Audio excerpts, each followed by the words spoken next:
Como eu falei para vocês, eu estava explicando até agora, eu esqueci de gravar esse comecinho, eu estava explicando como resolver o exercício 1.4 do caderninho de exercícios, que é, dado o inteiro n, eu quero imprimir os n primeiros ímpares.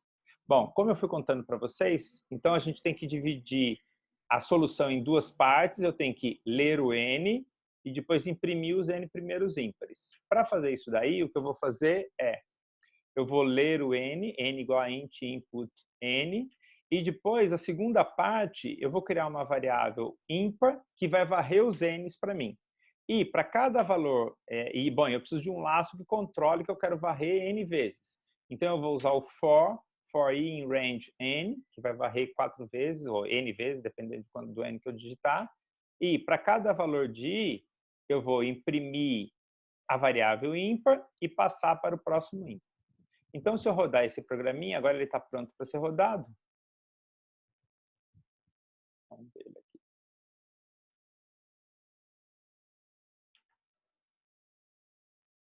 Está subindo a máquina, pronto. E agora ele já está querendo ler o n. Então, para n igual a 4... que saco, digitei lá em cima, peraí. Digitei no lugar errado. Para n igual a 4, tá lá os valores 1, 3, 5, 7. Beleza? Agora, cadê todo mundo daqui? Participantes estão aqui. E cadê o bate-papo? Bate-papo. Beleza. Agora um bom momento para dúvidas. Marcos, pode falar ou pode escrever? Você levantou a mãozinha aí. Marcos, está ouvindo?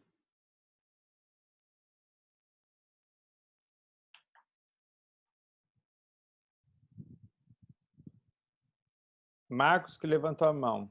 O que é in? O que é o in? O in do for? Este in aqui? Tá ótimo.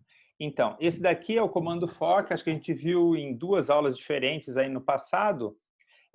Isso aí faz parte da sintaxe do for. O for é um comando de repetição. Ele cria o que a gente chama de um laço. Como que funciona o comando for? Eu vou explicar para vocês agora, é bem importante vocês entenderem.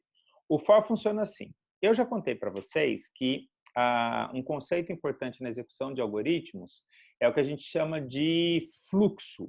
E aí tem os comandos que controlam o fluxo, que é o controle de fluxo. O fluxo normal de um algoritmo é através de uma sequência. Então, ele executa o primeiro, depois o segundo, depois o terceiro, depois o quarto, depois o quinto e assim por diante. Então, se não tiver nenhum comando que controla o fluxo, ele tem um fluxo linear sequencial.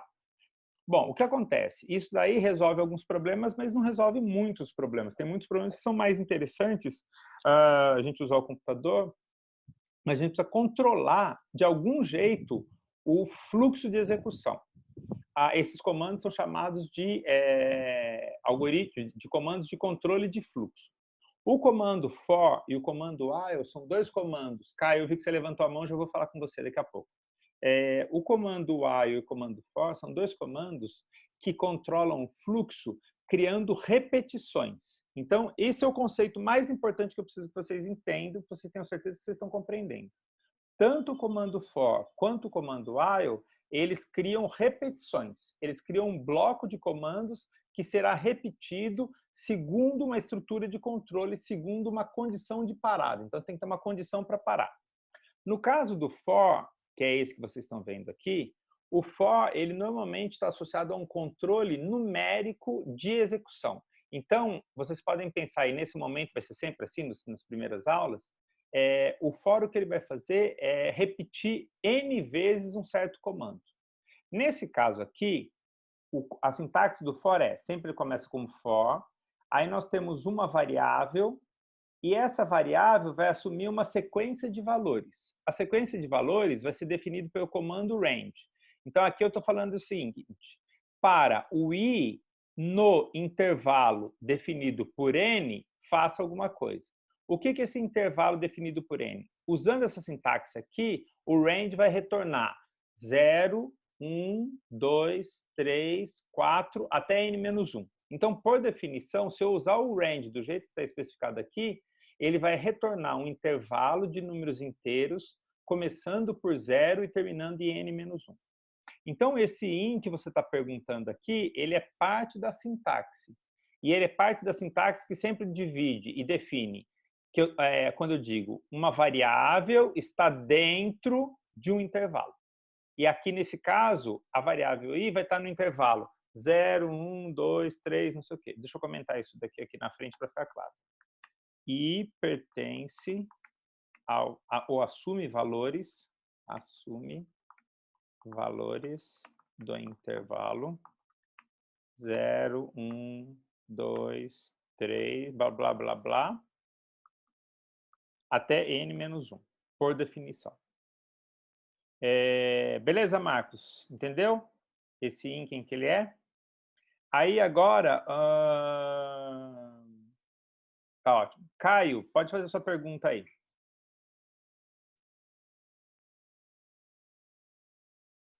Isso, o range é um intervalo. O range é uma função, né? É um método em Python que retorna um intervalo. A gente vai usar vírgulas de vez em quando para especificar melhor outros valores. Mas é que nesse caso, a gente só precisa contar, tanto faz os valores, na verdade, que ele retorna. Nesse caso, o range, como eu expliquei para vocês, ele vai retornar valores 0, 1, 2, 3, 4, 5, até n-1. Então, nesse jeito mais simples, eu não preciso colocar vírgula nem nada. Por isso que eu não precisei especificar nada. Mas a gente vai assumir a gente vai fazer alguns exercícios que vai ter algumas diferenças. Lucas, diga aí sua pergunta. Ou escreva, como você preferir. Lucas, tá aí?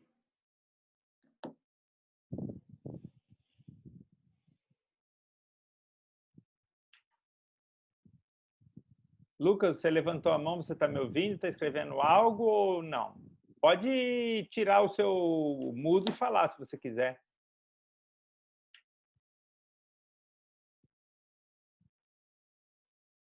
Bom, se o Lucas aparecer de novo, aí qualquer coisa você tira o seu mudo e fala com a gente aqui, Lucas. Porque eu não estou sabendo se você quer falar com a gente ou não, porque tá azulzinho, mas você não aparece em lugar nenhum. Bom, pessoal, então esse aqui é um bom exercício. Esse aqui é uma maneira de resolver o problema em que eu tenho então a definição do n, depois a variável ímpar que eu contei para vocês, e aí o meu for que executa esse mesmo comando n vezes. Existem maneiras diferentes de resolver esse exercício. Eu vou discutir duas maneiras diferentes de resolver esse exercício, mas não vou resolver, vou deixar vocês resolverem em casa. Então, eu vou marcar essas duas maneiras aqui. Variações, eu vou chamar variações. Uma variação, vou chamar ela de A, é usar o while, usar o comando while. Então, variações para exercício em casa. Então, uma das maneiras é usar o comando while. Do mesmo jeito que eu implementei com o comando for aqui, tem jeito de criar esse programa usando o comando while. Então, isso é uma coisa que eu gostaria que vocês... essa era a pergunta do Lucas. Olha, apareceu ele aqui, ó. Pode fazer usando o while? Sim, exatamente isso que eu estou dizendo, Lucas. Pode fazer. Em princípio, tudo que você programa com o for dá para programar com o while e vice-versa, mas às vezes é mais natural, fica mais simples, mais enxuto usar um ou outro. Então, não tem muito receita de quando usar um ou outro, é importante que vocês dominem os dois para trabalhar com eles. Mas dá para fazer usando o while, e esse é o exercício que eu quero para vocês. Então, por isso que eu escrevi, variações por exercício em casa. Usar o comando while na resolução, ao invés do for, vou colocar assim, ao invés do for. E a segunda maneira é que, em princípio, a gente pode usar a fórmula do número ímpar. Porque como eu estou indexando o i ali como sendo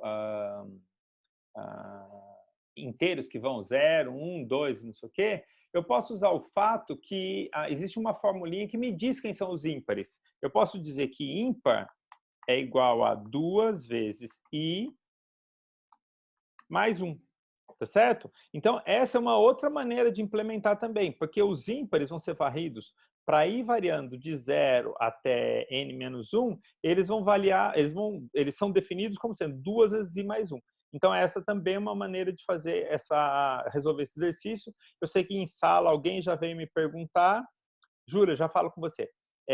Alguém veio me perguntar e então é um exercício que eu queria que vocês fizessem também para treinar aí em casa. Vou deixar os 2 exercícios marcados aqui.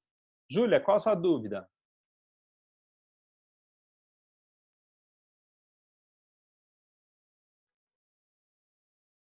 Não, para o comando for pode ser qualquer variável. Eu podia ter escrito for j em range não sei o quê. Eu podia ter escrito for pindamonhangaba em range não sei o quê. Eu posso usar qualquer nome de variável. Não é só o i, não. Embora seja muito comum a gente usar i e j. E o i e o j são variáveis que muito frequentemente são usadas em programa, mas não é necessariamente nem o i, só o i ou só o j. Pode ser qualquer variável que tenha um nome válido. Beleza? Mais dúvidas? Não? A Júlia perguntou se para usar o comando for precisa ser sempre com o i. Deixa eu falar, Lucas, Júlia e Pamela, vocês estão falando comigo diretamente no chat reservadamente. Não precisa ser reservadamente, vocês podem falar para todo mundo assistir. Então, eu não sei exatamente como vocês clicaram aí no chat, mas vocês estão falando diretamente comigo, mas daí ninguém consegue ver as dúvidas de vocês. Digitem no bate-papo para que todo mundo leia. Bom, a dúvida da Júlia, Pamela, ela perguntou se para usar o for tem que ser sempre a variável i. E eu estou dizendo que não, pode ser qualquer variável válida. Tá bom? Beleza? Então tá bom. Então vamos partir Vamos agora partir para uma coisa importante. Antes de... Esse exercício não é o exercício 1.4, né? Não, é 1.3. Escrevi errado. Esse exercício 1.3. Gente, eu vou explicar uma coisa nova agora. Alguma dúvida entre vocês todos aí? Ninguém vai levantar a mãozinha? Tá, então acho que não tem dúvida alguma.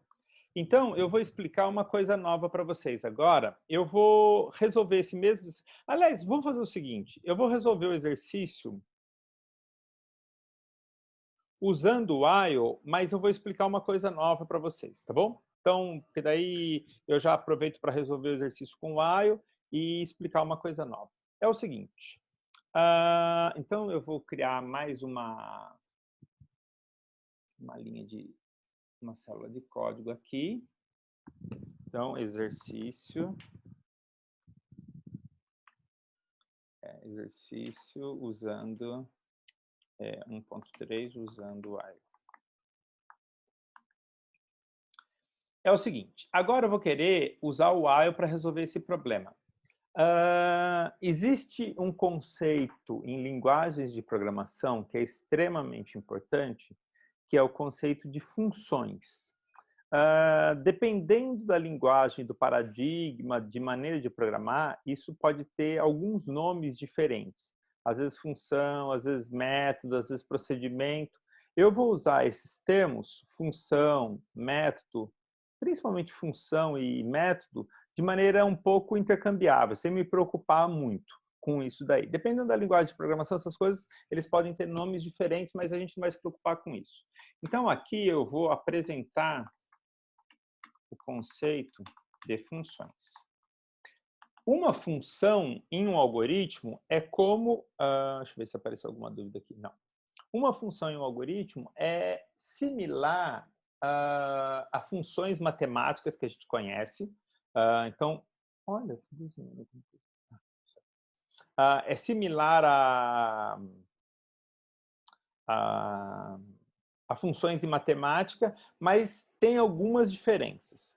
Vocês podem pensar que em programação, uma função é normalmente um pedaço de código, então um trecho de código que pode ser executado muitas vezes.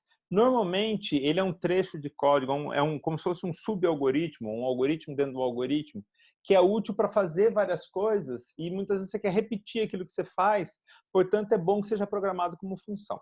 Exemplo de funções que vocês conhecem, porque a gente sabe desde que estuda, são funções matemáticas. Por exemplo, se eu quiser criar um programa que calcula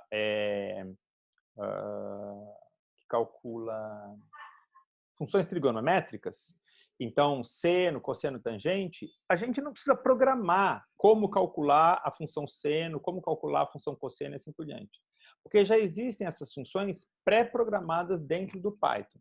E assim por diante. A gente vai começar a programar com essas funções desde já. Para definir funções em Python, a gente sempre usa o comando def. Então, o def, importância do def. O def, ele é um comando em Python que permite a gente criar uma função. Todo programa em Python, a maioria dos programas em Python, tem uma função que a gente fala que é a função principal, que é a primeira a ser executada. E aí o resto do programa vai ser executado como se fosse uma sequência de chamadas de funções. Então, essa função em Python, como ela é a função principal, a gente chama ela de função main. Então, para criar a função main, normalmente a gente tem que fazer def main, como eu estou mostrando para vocês aqui. Aí, parênteses, que guardam a lista de argumentos, eventualmente, se eu tiver parâmetros, e 2 pontos. E agora eu vou escrever o programinha que eu queria escrever usando o comando while. Bom, eu estou querendo calcular os n primeiros ímpares. Ninguém levantou a mão até aqui. Então, eu vou repetir muito parecido do que eu fiz até agora. Então, n igual a int, input, n 2 pontos, blá, blá. Agora, eu vou querer calcular os n primeiros ímpares usando o comando while. Então, while, eu vou precisar de uma variável que conte n vezes, porque eu quero achar os n primeiros ímpares. Então, eu vou criar de novo vou usar a minha variável i, enquanto i menor que n. O i tem que começar de algum lugar. Eu posso começar o i, posso começar o i igual a 1. E, nesse caso, o meu i tem que ir até n. Então, o que eu estou fazendo aqui é, eu comecei o meu i igual a 1, para i, enquanto o i for menor ou igual a n, no caso 4, eu vou fazer o quê? Eu tenho que imprimir o meu ímpar, então print ímpar, que é a variável que vai armazenar o ímpar, e passar para o próximo ímpar que eu fiz agora há pouco. Ímpar igual a ímpar mais 2. E, como eu fiz anteriormente, ficou faltando inicializar o ímpar. Ímpar igual a 1. Então, olha, se vocês compararem, couberam os 2 exercícios aqui, quase eles inteiros aqui. Posso tirar isso aqui? Como eu tiro isso aqui? Pronto. Se vocês quiserem comparar as duas soluções, deixa eu ver se alguém levantou a mão. Não. Se vocês quiserem comparar as duas soluções, então, a gente tem aqui a solução anterior, que usava o for, aqui a minha nova solução usando o while, mas como eu falei para vocês, agora nós estamos construindo a solução dentro dessa função que a gente vai chamar de main. De hoje em diante, a gente sempre vai usar a programação dentro da função main. E, eventualmente, outras funções que a gente vai começar a chamar. Então, desse jeito que eu programei aqui, a função main pode ser chamada quantas vezes eu quiser. O que a gente diz chamar também é jargão, também é termo técnico, é como se a gente estivesse invocando a função, como a gente estivesse ativando a função. E para ativar a função, a gente simplesmente faz algo do tipo main, 2 pontos. Então, olha, aqui, essa daqui é o que a gente chama de chamada da função. E essa daqui é a definição da função. Então, agora o meu programinha, ele tem uma definição da função, que vocês estão vendo aqui, e tem uma chamada da função. Quando o programa vai ser executado, o que acontece? O Python, ele não sai executando nada que está dentro de uma função, a não ser que a função seja chamada. Como essa função até este ponto não foi chamada, nada disso é executado. Aí, quando vocês estão vendo que está algo grudado no primeiro parágrafo, logo na primeira coluna, isso daqui pode ser executado, vocês estão vendo aqui. Então, o que acontece no Python? Com essa chamada de função, o fluxo de execução para aqui e transfere... A Serena está com dúvida, eu já vou lá conversar com você, Serena, só um minuto. E transfere a execução para dentro da função. E aí a função que anteriormente era parecida com o que a gente tinha executado agora, ela vai ser executada. Serena, qual a sua dúvida? O começo e o final da def main. Ótima pergunta. Quando a gente olha a def main, que vocês estão vendo aqui, que está em azul, uma questão importante é o seguinte: aonde começa e aonde termina a função main? Assim como em outras coisas que eu já contei para vocês, em Python, para definição de funções, a gente precisa saber quem é o bloco de comandos. E todo bloco de comandos em Python é definido pelos parágrafos. Vocês percebem que a def main estava grudada aqui no primeiro, logo no cantinho do parágrafo, e depois o N veio para frente? O N veio para frente porque já tem um parágrafo aqui, ó. Tá vendo? Isso significa o seguinte: todo mundo que está com o parágrafo para frente nesse sentido, até aqui, são todos comandos que fazem parte do bloco de comandos da main. Então, aonde começa a função main? A função main começa no def. O primeiro comando do bloco de comandos da função começa no N. Por quê? Porque aqui tem um parágrafo. E aonde ela termina? Ela termina no último comando, antes de aparecer algo que está de novo colado lá no comecinho do parágrafo. Como não tem nada até aqui, a minha função main, ela termina aqui. E é por isso que o bloco de comandos total da função main é esse daqui. Serena, antes de eu... Tem o Gustavo e a Pamela com a mão levantada. Serena, entendeu o que eu expliquei agora? Ótimo, obrigado. Gustavo, conta pra gente, qual é a sua dúvida?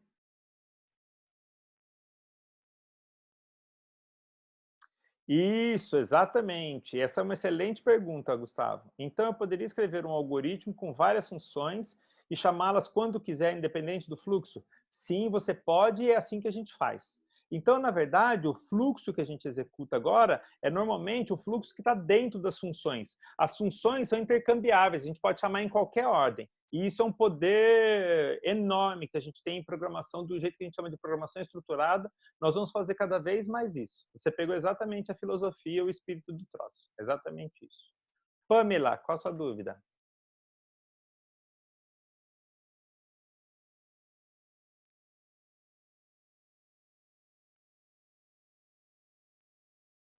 Olha, que ótimo. Então, a Pamela já pegou um problema. Para lá. Talvez eu tenha escrito errado. Você executou o programa do main? Deixa eu ver aqui. É isso mesmo. Tem um bug na minha função main. Por quê? Quem consegue pensar aí qual é o bug? A Pamela está dizendo o seguinte, que ela testou o programa e que ele está executando em loop, ou seja, ele está em loop infinito. Ele não para de executar, ela está querendo entender o que está acontecendo no meu programa. Olha, está aqui o programa de novo. Qual que é o problema que vocês conseguem ver? Alguém consegue perceber? O que está errado no meu programa? Por que ele entra em loop? Porque ele não para nunca? Isso, exatamente. O Henrique já percebeu. Faltou aumentar o i a cada volta do loop, né? O meu i começou com 1. Eu vou terminar quando o i for igual a n mais 1. Mas o i nunca muda aqui dentro. Então está errado esse meu programa. Faltou justamente acrescentar i igual a i mais 1.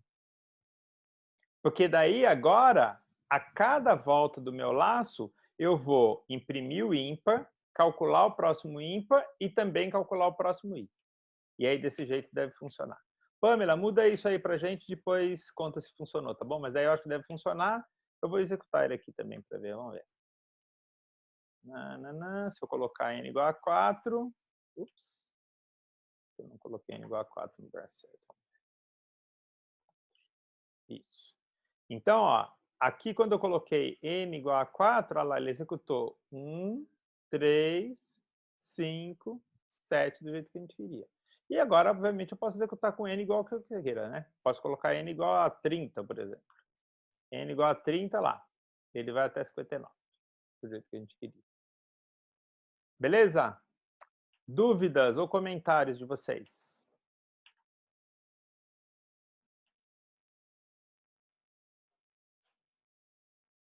Você pode usar a def-main com o for? Sim, não tem nada a ver uma coisa com a outra. Dá para usar a def-main é para criar qualquer programa que pode ter qualquer comando lá dentro do Python. Pode ter o while, pode ter for, pode ter qualquer coisa lá dentro. Não tem nada a ver. E, aliás, esse é um bom exercício que eu vou deixar para vocês também marcado aqui. Vou marcar ele aqui. Ó. Reprogramar a solução acima. Solução com for para incluir, para trabalhar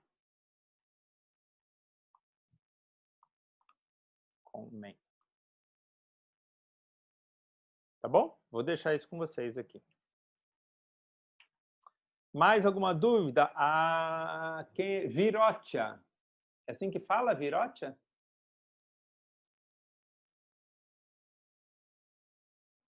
Virotia tirou a mãozinha de lá. Dá para fazer sem o def-main, Lucas? Sim, dá, mas como eu falei, tanto que a gente já fez o comando do for sem o def-main, mas é uma prática que a gente vai tirar um pouco. Dá para fazer e aos poucos vocês vão entender que Python tem bastante liberdade para a gente escrever scripts rápidos e aí a gente nem se preocupa em criar o def-main, mas para programas um pouco mais profissionais a gente tem que programar com função. Então, em geral, eu vou usar o def-main para criar uma função main e daí chamar a função main. Esse é um jeito mais profissional de trabalhar com funções. Mas dá, tanto que a gente está na terceira semana de aula e até hoje eu não usei o def-main. Então, não tem problema nenhum em programar sem ele. Então, você não entendeu por que precisa colocar o def-main. Hoje, para essa aula que eu estou ensinando vocês, na verdade, nem precisava, porque o programa é muito curtinho. Então, na verdade, o que eu estou fazendo é explicando um conceito que é muito poderoso, usando exemplos que são tão simples que eu nem precisava dele. Mas é porque, didaticamente, é bom que eu explique usando uma coisa simples, senão ia ficar mais sofisticado. O def-main, o def em geral e o def-main em particular, ele é um jeito de programar criando funções. Funções nos ajudam a modularizar o código. Imagina que se toda vez que você quisesse criar um programa em Python que calcula o seno, você tivesse que programar o seno. Eu, por exemplo, não faço a menor ideia de como programa um seno. Tem que ser com sequências, com séries e assim por diante, para calcular o seno de qualquer coisa. Por que a gente não precisa disso? Porque alguém já programou isso como sendo uma função e armazenou em uma biblioteca. Pensa na função input ou na função print. A gente não precisou programar o print. Alguém programou aquela função print e deixou dentro da biblioteca. Então, tem uma série de vantagens de programar com funções que vocês vão ver ao longo do curso. Eu vou enfatizar bastante isso para vocês. Então, essas são boas razões de por que precisa programar usando o def-main e usando funções em geral. Não sei se eu fui claro, se deu para você entender um pouco isso, Lucas. Se eu te convenci. Lucas? Bom, tomara que tenha entendido. Júlia. Obrigado, Lucas. Júlia, fala lá. Boa. A Júlia está perguntando se você quiser criar várias funções, como definir os nomes. Bom, duas funções, em Python até duas funções diferentes podem ter o mesmo nome, mas a gente não vai usar nada disso. Então, se eu quiser programar várias funções, eu vou normalmente criar vários nomes diferentes. Vamos aproveitar agora, então, e resolver o exercício B, já que você perguntou isso. Olha, a gente vai resolver o exercício B usando funções. Então, deixa eu contar para vocês, daqui a um segundinho, como a gente vai fazer, e aí acho que vai ficar mais clara a sua dúvida. Virotia ergueu a mão. Virotia, é assim que fala? O range. No caso do range, você disse que o intervalo vai até -1. Pera lá. No caso do range, você diz que o intervalo vai até n-1. Mas com n igual a 4, foram imprimidos 4 números. Foram impressos... Isso! Foram impressos 4 números? Não, vai até n-1, mas começa de 0. Então, esse que é o truque. Deixa eu ver se eu consigo ver um negócio aqui.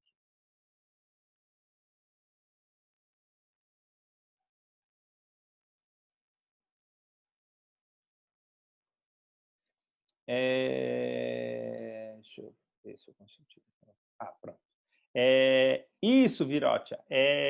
São impressos 4 números, porque ele vai até n-1, mas o range...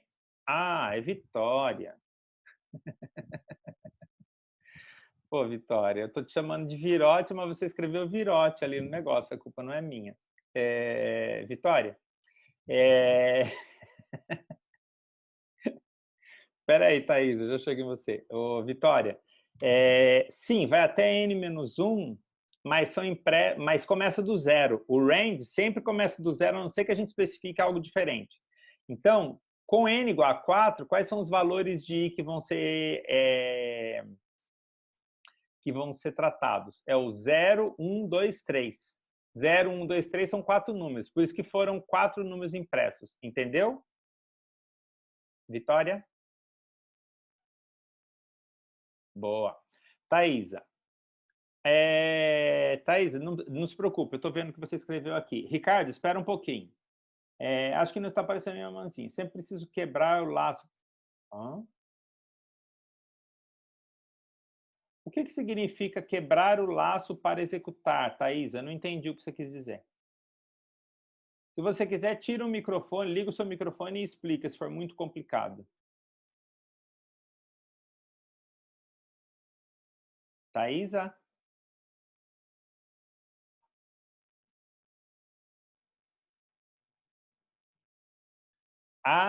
Ótimo, boa pergunta. Então, olha, a sua pergunta é super importante, Thaísa. Vamos prestar atenção aqui de novo. Todo mundo presta atenção no meu código, porque tem 2 partes importantes. Então, é o seguinte, eu vou até fazer o seguinte, ó. Eu vou fazer isso aqui.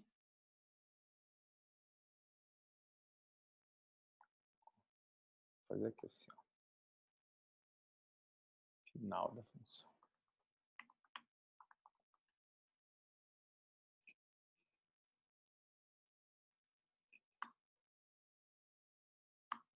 Então, Thaís e todo mundo, olha, a função main, ela começa nesta linha. Por quê? Porque é aqui que tem o def, beleza? Então, essa é a primeira coisa. Qual o primeiro comando que está dentro da função main? Toda função, quando a gente usa o def, ela define um bloco de comandos da função. O bloco de comandos da função é este bloco de comandos aqui. Como eu sei disso? Eu sei disso por causa dos parágrafos. Vocês estão vendo que tem um parágrafo aqui, ó, que tem um espaço? Tem um espaço, tem um espaço, tem um espaço, tem um espaço. Aqui tem um espação, mas por que soma 2 espaços assim por diante? Bom, esse espaço aqui define todo mundo que é o bloco de comandos da função main. Então, como eu sei onde começa a função main? Pelo def. Como eu sei onde termina? Quando aparece o primeiro comando que não tem mais esse espaço. Então, dito isso, eu sei que a função main, a chamada da função main que vocês estão vendo aqui, não pertence à definição. Por quê? Porque ela tá grudadinha aqui no começo do parágrafo. Ela não tem esse espaço de parágrafo. Por isso que a gente tem que quebrar. E essa quebra que você chamou não tem nada a ver com o comando while. Porque eu poderia ter dentro da minha função outras coisas acontecendo aqui. Só que eu não tenho. Nesse caso, ela termina aqui, mas eu poderia ter outras coisas aqui. Na próxima aula, a gente vai ver isso acontecendo. E aí, a função main, ela é chamada aqui embaixo, por quê? Essa chamada, na verdade, já está junto do parágrafo. Entendeu? Thaísa? Boa. Agora o Ricardo. Ótimo. Também uma pergunta boa do Ricardo. Se só pode usar main, ou se tiver muitas funções, pode usar main 1, main 2, assim por diante. Main, em si, é o nome da função, e não precisa ser só chamado com nome main. Aliás, a função main sempre vai ter uma só, que é a função principal. A gente vai criar várias outras funções a partir da próxima aula, mas daí a gente vai dar nomes mais sugestivos para elas. Por exemplo, a gente vai criar uma função que calcule a área de um quadrado. Então, a gente vai chamar essa função de calcula a área. A gente vai criar uma função que calcule o fatorial de um n. Daí a gente vai chamar essa função de fatorial e assim por diante. Então, não é que eu só posso usar a função main, eu posso usar vários nomes. A função main é sempre a principal, que é a primeira a ser chamada. E as outras funções a gente vai chamar também, mas a gente vai dar nomes mais sugestivos. Não precisa ser main 1, main 2 e assim por diante. Tá bom? Ricardo, ajudei?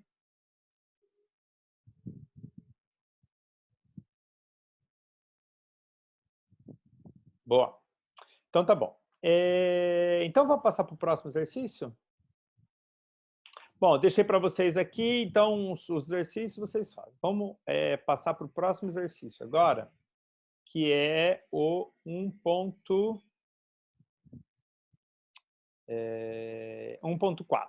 que é calcular o fatorial de um número. Só um segundinho.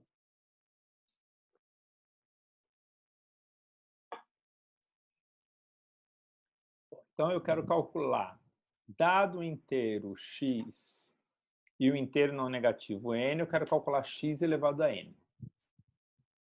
Então, vamos criar aqui. Texto. Exercício 4. X elevado. Pronto. E criar um código aqui. Bom, vamos pensar no enunciado desse exercício. Então, eu quero criar um programa em Python que leia o inteiro x, leia o inteiro n não negativo, o inteiro não negativo n, e eu quero calcular x elevado a n.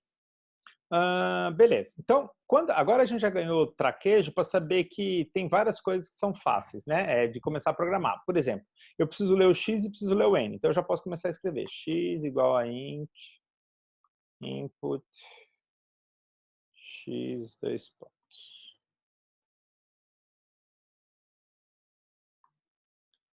N igual a int input n 2 pontos. Beleza? Agora eu quero calcular x elevado a n. Se a gente pensar que x elevado a n... Deixa eu começar a escrever aqui. X elevado a n vai ser x vezes x, blá, blá, blá, blá, n vezes. Certo? Bom, isso daí é análogo a x mais x mais x, blá, blá, blá, n vezes, que é uma somatória. Só um pouquinho, Caio, eu já falo com você. Que é uma somatória. Acontece que calcular uma somatória, a gente já sabe fazer. O que a gente tem que fazer? Tem que criar uma variável acumuladora que começa com 0. Deixa eu ver se alguém está querendo falar comigo aqui.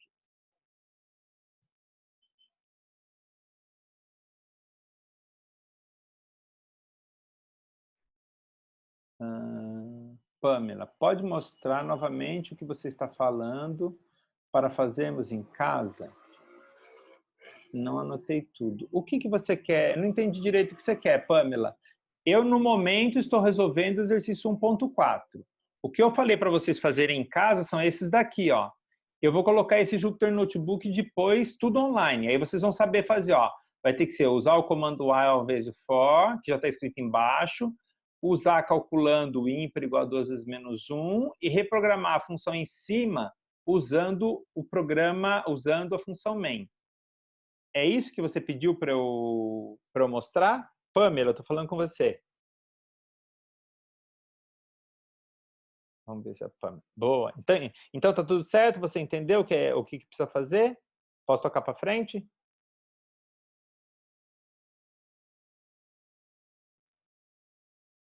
Pamela, posso ir para frente? Ótimo, obrigado eu. Caio, sua vez, fala.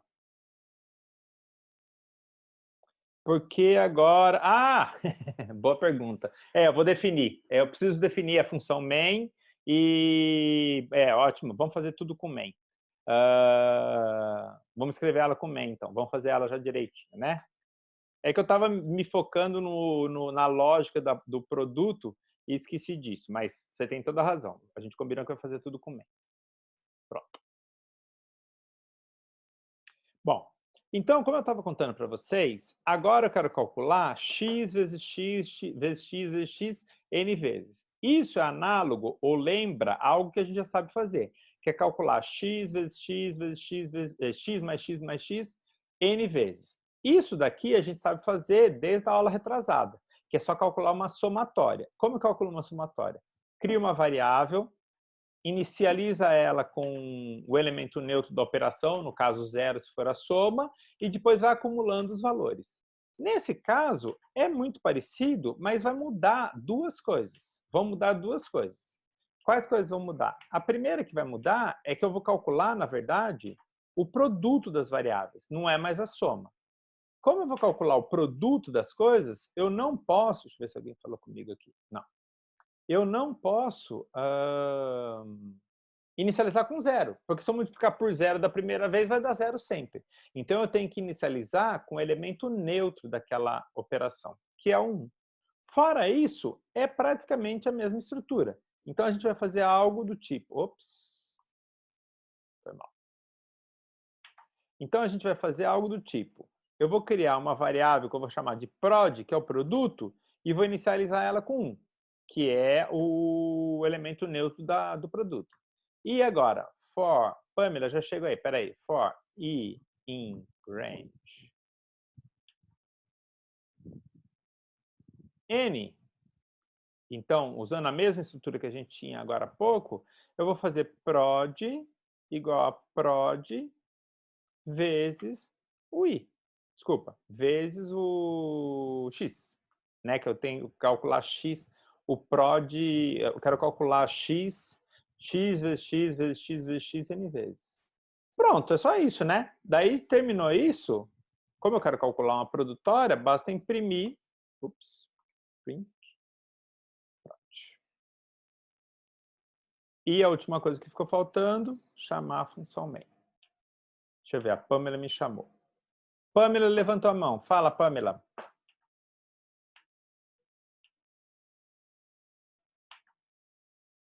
Ah, uma ótima pergunta também da Pamela. A Pamela perguntou o seguinte: os notebooks não tinham seus códigos conectados? Como funciona para ter mais de um main se eu já tinha definido um main anteriormente? Uma ótima pergunta. Sim, é verdade. Os códigos todos do notebook, o jeito que funciona um Jupyter Notebook, os códigos todos, eles trocam informação, eles estão todos conectados. Não é que o que está aqui não só mora aqui, não tem aqui. Isso é verdade. Daqui a pouco a gente vai ver que o que mora dentro de uma função não influencia para fora, mas eu não vou falar disso hoje.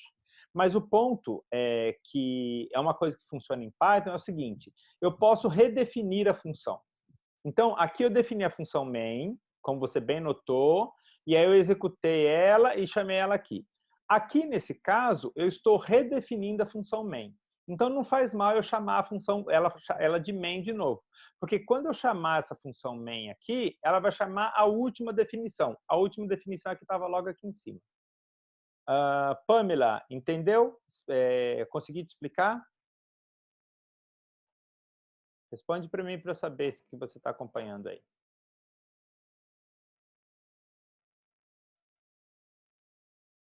Pamela, tudo bem aí? Você entendeu?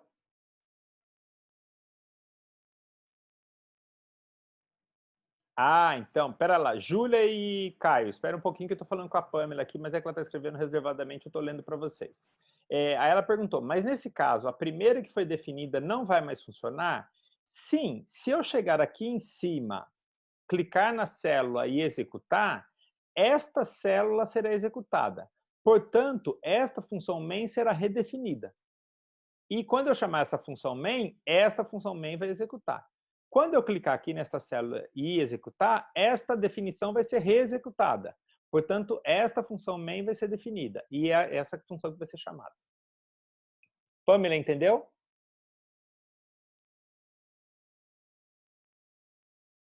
Pamela. Boa. Agora, Júlia, eu já falo com você. O Caio tinha perguntado, tinha levantado a mão primeiro. Caio, qual a sua dúvida?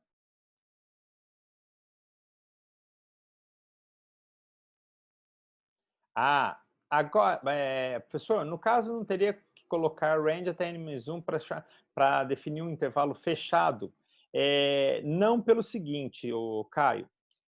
Lembre-se que o que eu quero fazer é calcular x vezes x vezes x n vezes. Então, é importante que eu repita o produto n vezes.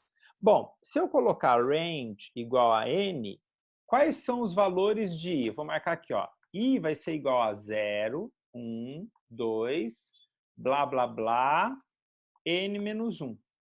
Quantos números tem aqui? Tem n, porque eu comecei a contar de 0. Então, se eu começo a contar de 0, eu vou até n menos 1 para ter n. Por exemplo, se o n for igual a 5, eu conto 0, 1, 2, 3, 4. Deu 5 números. Por isso que eu não preciso fechar esse intervalo. Se eu fechar esse intervalo aqui, aí ele vai ter n mais 1 números. Entendeu? Caio? Dá um ok para mim para saber. Calma aí, fã de Giovanni. Boa, Caio. Agora é a Júlia. Como escolher qual função principal se tiver mais de uma função? Então, Júlia, é isso que eu expliquei para a Pamela agora. Tudo depende da célula que você está executando.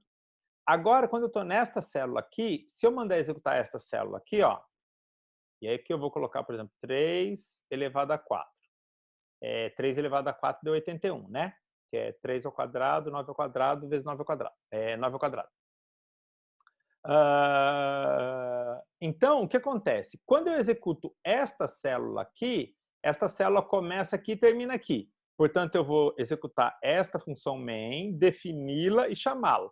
Portanto, é ela que vai ser executada. Se eu vier aqui em cima, clicar nesta outra célula e mandar executar, agora vai ser outra coisa. Se eu colocar 4, agora eu estou imprimindo os n ímpares. Por quê? Porque esta célula começa aqui e termina aqui. Então, esta função def_main vai ser definida e quando eu chamo a main, é essa def_main que será executada. Júlia, estava explicando essa para você, entendeu?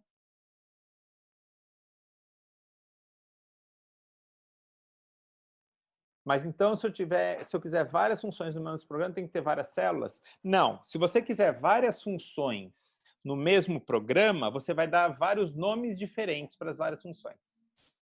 Você só vai ter... Então, você vai chamar uma função de main. Vai ter uma função que você vai dar o nome main. As outras funções, que a gente vai fazer a partir da semana que vem, você vai dar nomes diferentes. Você vai chamar a função de calcula quadrado, calcula ímpar, calcula fatorial, fatorial, assim por diante. Você não vai dar duas funções diferentes o mesmo nome. Só vai ter uma função main no mesmo programa. E as outras funções vão ter outros nomes. Entendeu? Júlia?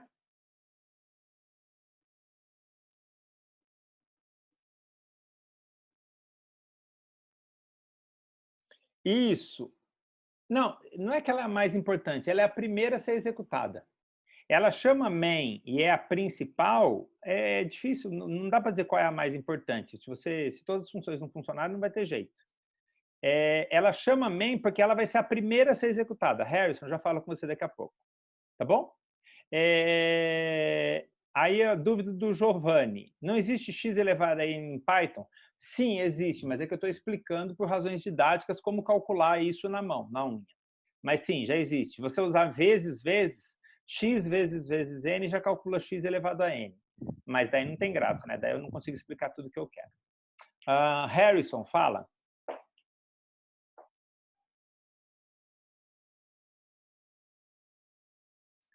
Posso realizar operações entre essas funções def_main? Não, veja, cada programa em Python só vai ter uma função def_main, hein? Aqui eu estou assumindo que cada célula é um programa diferente. E você pode definir outras funções lá no meio, não faz mal nenhum. Tá bom? Respondi sua pergunta? Boa. Então tá bom. Então agora a gente já executou, já fez 1 ponto coisa e 1.4. Agora eu vou querer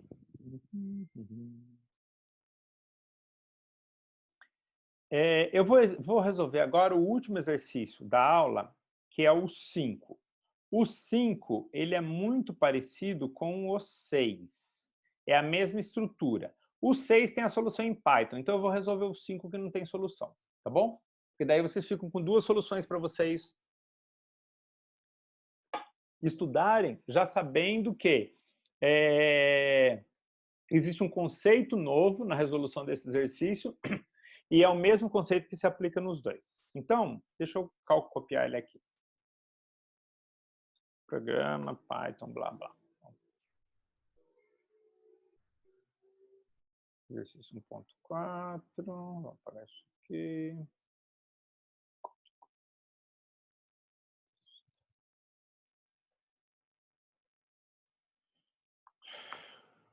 Exercício 1.5.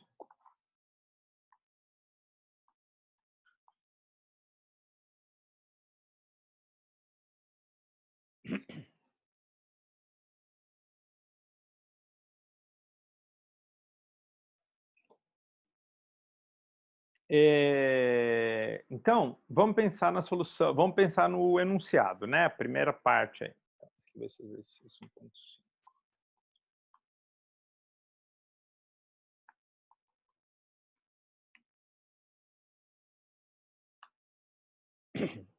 Então, uma loja de discos anota diariamente, durante o mês de março, a quantidade de discos vendidos. Determinar em que dia desse mês ocorreu a maior venda e qual foi a maior quantidade de discos vendida nesse dia. Vamos pensar na execução desse programa. Então, esse programa, ele vai ler para o mês de março inteiro,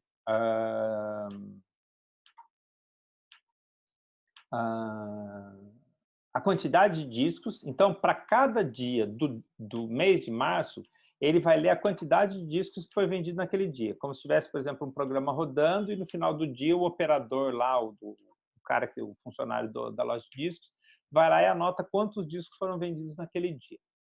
A gente pode começar a pensar na estrutura do programa, e aí eu quero saber o seguinte: que dia que teve a maior venda de discos? Então, que dia que foi o máximo? A gente pode pensar, então, o programa, que ele vai ter N é março tem quantos dias? Março. 31. Então, como eu vou ler só o meu programa funciona só para o mês de março, é um programa meio bobo, então eu posso pensar que eu vou ter for dia igual, não, for dia in range 32. Porque daí, não.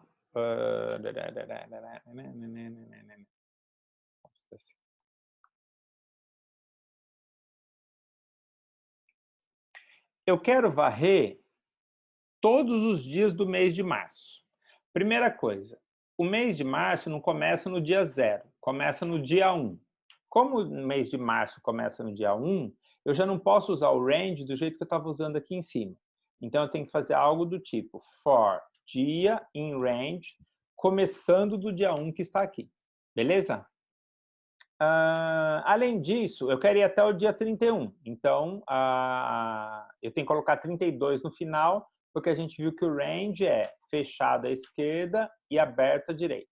Então, este meu laço aqui, ele vai varrer todos os dias do mês de março. Dúvidas até aqui? Alguém tem alguma dúvida no que eu construí aqui?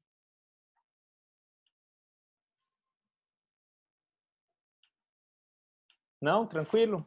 Então tá bom. Ninguém levantou a mão, ninguém perguntou nada. Tá bom. Então ninguém perguntou nada. Então, isso aí é para varrer o dia. Para cada dia, eu preciso saber quantos discos foram vendidos. Então, eu vou chamar de discos igual a input número de discos.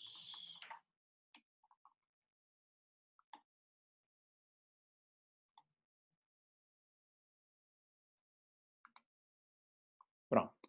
Então, agora, a minha variável discos, ela vai ler quantos dias foram vendidos no enésimo dia.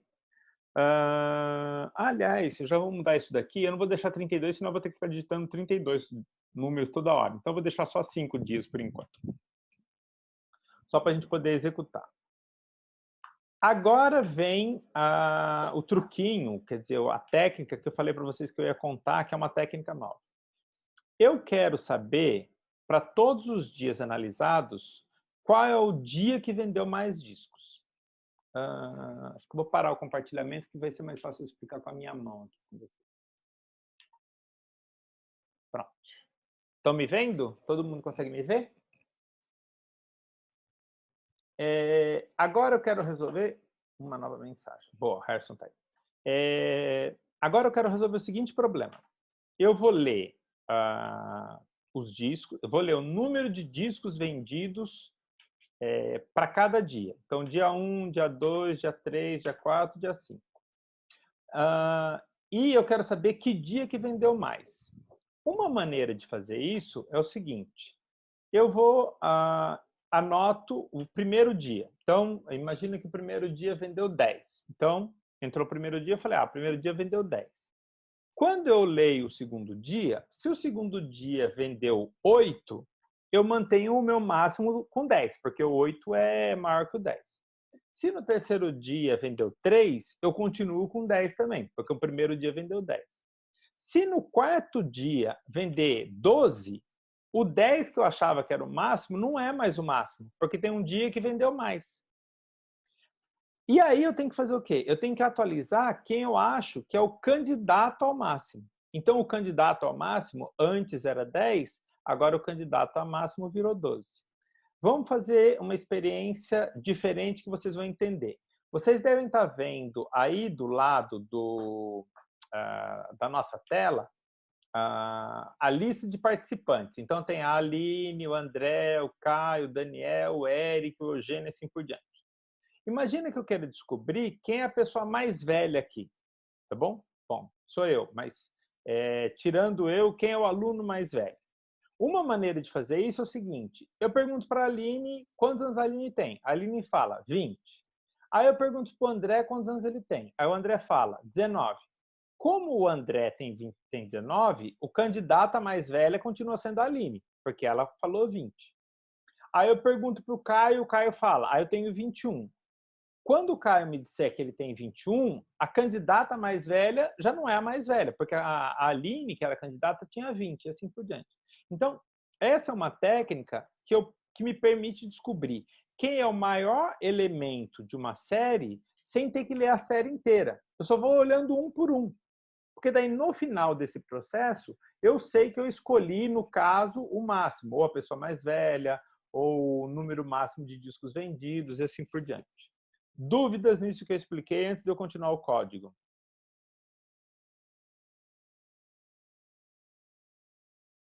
Nenhuma dúvida? Todo mundo entendeu isso?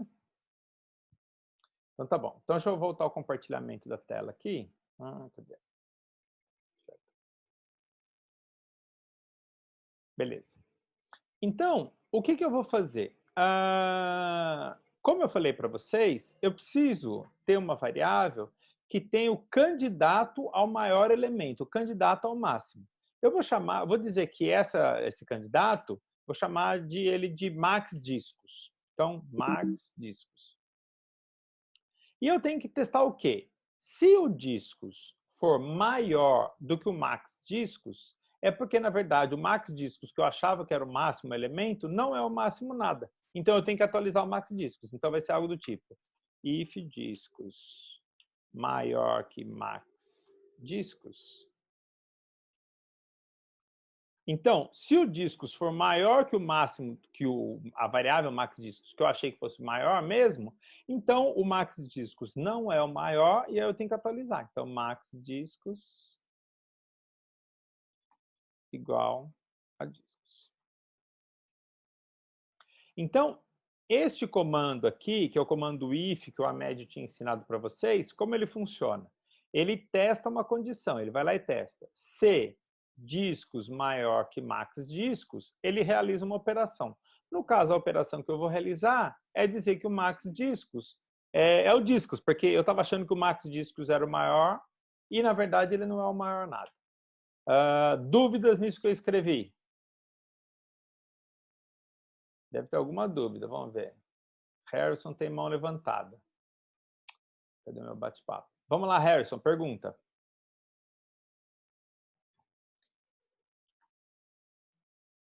Precisamos usar o else? Não, nesse caso não, porque não tem senão. O else, que é o senão, é quando eu tenho que fazer algo do tipo: se uma coisa for verdadeira, faz isso, senão faz aquilo. Nesse caso, o senão é só não fazer nada, porque se o número não for maior, ele continua sendo o maior candidato, aí eu não preciso fazer nada. Então, o else, nesse caso, é opcional e ele não precisa ser usado. Mais dúvidas?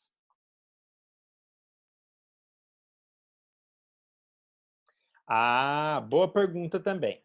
Se duas pessoas tiverem a mesma idade, vão aparecer as duas variáveis candidatas à maior idade? Não, porque aqui eu estou mantendo só um valor. Por isso que eu pergunto, Thaisa, tá vendo que aqui eu faço o seguinte, ó, cdiscos maior que max discos? O que significa quando eu faço cdiscos maior que max discos? Significa o seguinte: se aparecer um discos que é igual ao max discos, porque são duas pessoas com a mesma idade, a segunda pessoa, nesse caso eu não vou fazer nada. Então eu só executo isso se eu achar alguém maior. Portanto, se duas pessoas tiverem a mesma idade no primeiro exemplo, ou nesse dia, se 2 dias do mês eu vender a mesma quantidade, eu simplesmente não atualizo e guardo o primeiro. Entendeu? A sua pergunta foi muito importante, foi muito boa. Ótimo. Alguém mais levantou a mão? Quem tinha levantado a mão? O Tiago. Manda, Tiago. Ótima pergunta, Tiago. A gente não precisa definir um max discos antes de usar o if? Sim, a gente precisa, né? Vamos olhar aqui o que a gente tem aqui de novo. Deixa eu migrar isso aqui para cá.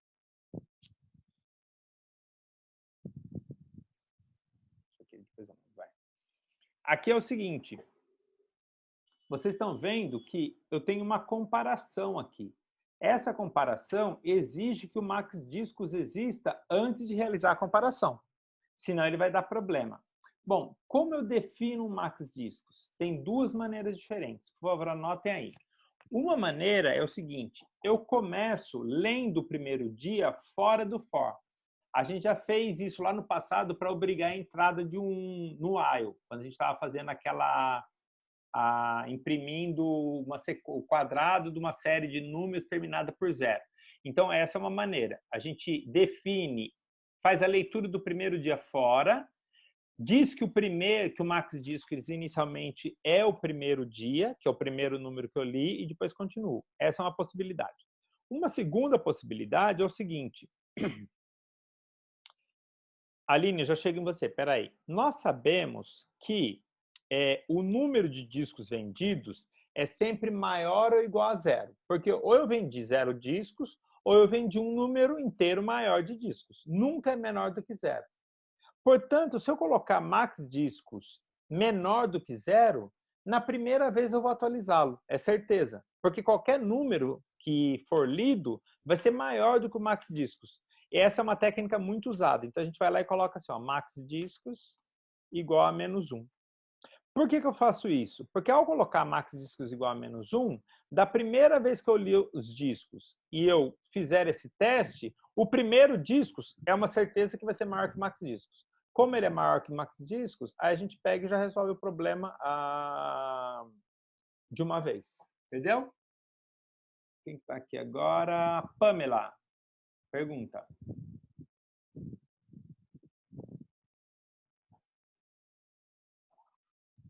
Pamela?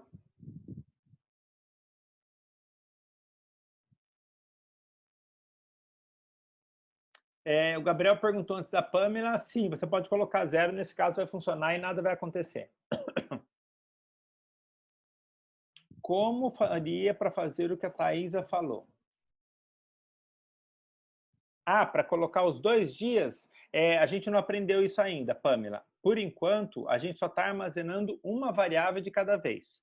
A gente só vai aprender a armazenar conjuntos de variáveis, mais do que uma variável, lá no final do curso, é quando a gente trabalhar com conjuntos, na verdade não é nem conjuntos, com vetores. A gente só vai aprender isso no final de maio, começo de junho. Por enquanto, as nossas variáveis só cabem uma informação, nunca cabe mais do que uma informação, tá bom? Mas a gente vai aprender isso no final de maio para mexer com vetores e matrizes. Aline, sua vez.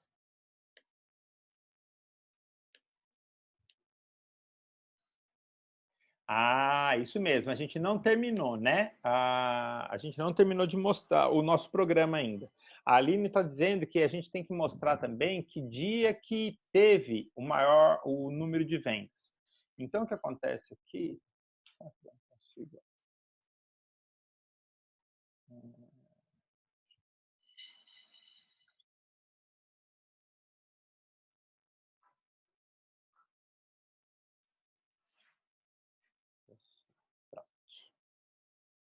Se eu consigo trabalhar com todo mundo aqui.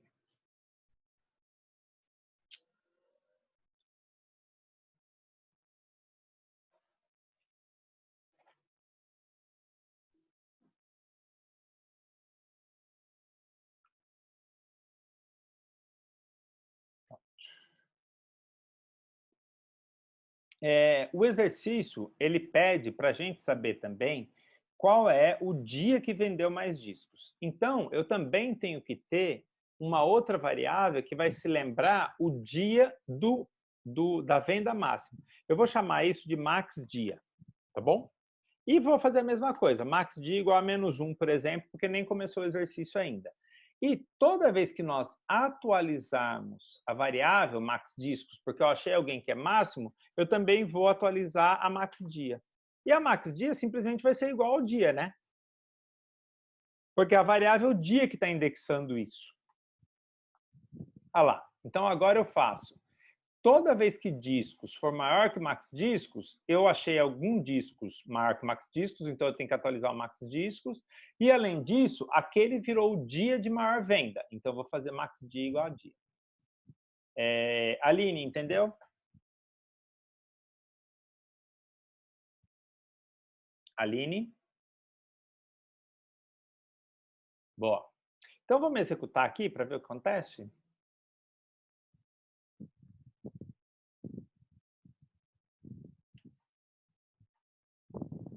Ah, bom, aqui está acontecendo uma coisa interessante. Pessoal, prestem atenção. Ó. Eu vou chamar o meu programa e todo mundo viu que não aconteceu nada? Não aconteceu nada por uma boa razão. Qual? Quem consegue pensar por que não aconteceu nada?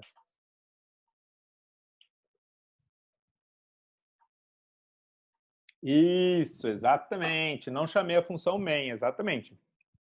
Não se esqueçam que isso aqui é só a declaração da função, é a definição da função, não é a chamada da função. Então, do jeito que eu fiz esse exercício, ele está meio certo, porque faltou chamar a função main. Se a gente define uma função e não a chama, ela fica quietinha lá, ela é interpretada, mas ela não faz nada. Agora vai funcionar, eu acho. Boa lá. Então, imagine que no primeiro dia eu vendi 4 discos. No segundo dia eu vendi 0 discos. No terceiro dia eu vendi 6 discos. E no quarto dia eu vendi 3 discos. Ah, faltou imprimir também, né? Bom, perdão. Quando acabou todo esse processamento, faltou imprimir, né? Meu programa ele não fez nada, agora faltou imprimir. Então, print. Vamos imprimir max dia, max discos. Serena, você levantou a mão, fala.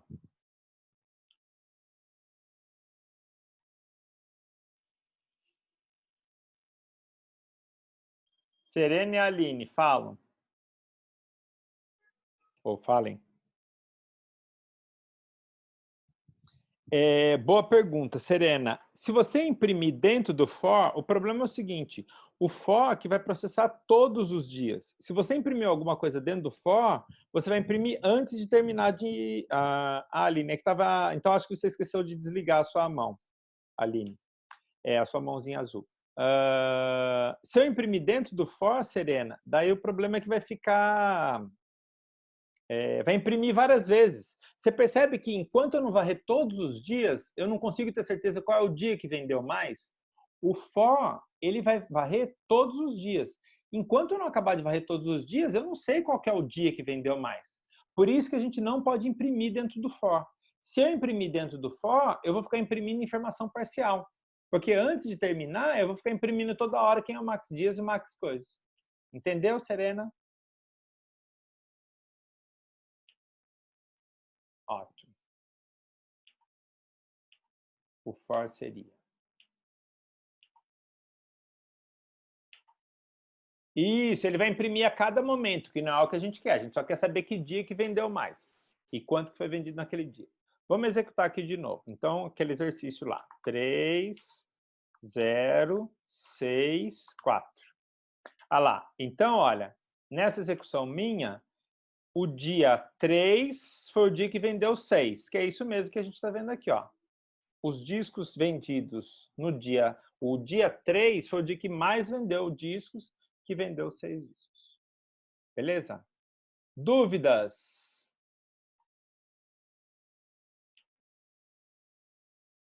Alguma dúvida aí? Pamela, fala.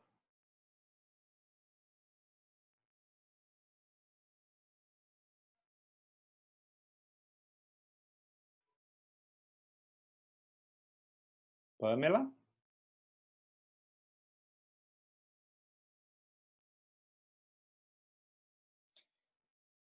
No seu código ele não lê, mantém o -1. Tem alguma coisa errada aqui, Pamela. Não sei exatamente o que pode ser, viu?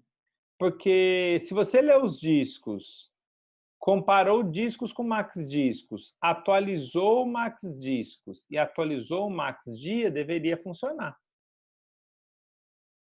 Então tem alguma coisinha errada aí. Quer? Copia para a gente, dá um paste aqui no chat, vamos ver se funciona no bate-papo. Copia o seu programa, põe ele aí para a gente ver. Dá um copy-paste aqui no Pamela, no chat. Vamos ver se é possível descobrir o que está acontecendo, que pode ser interessante para todo mundo.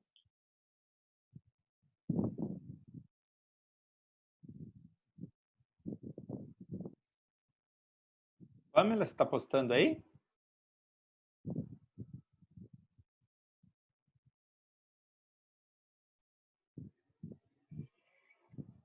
Pamela?